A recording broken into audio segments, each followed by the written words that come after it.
স্কুলের উত্তর প্রান্তে, স্কুল আর স্টেডিয়ামের মাঝখানে উত্তর প্রান্তে বল একটি বাইরে চলে গেছে, বলটি শীঘ্রই আনানোর ব্যবস্থা করুন। ভলেন্টিয়ার,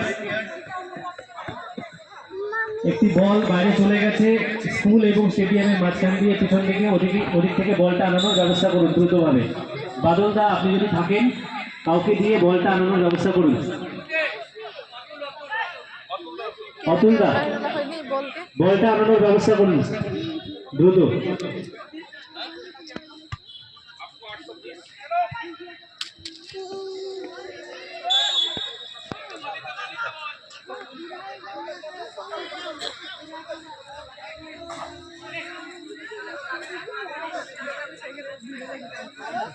এখন ট্রফি ধরে না দেবে, একজনই দেবে, ফাইনাল থেকে দেবে, দেখার নাই নি।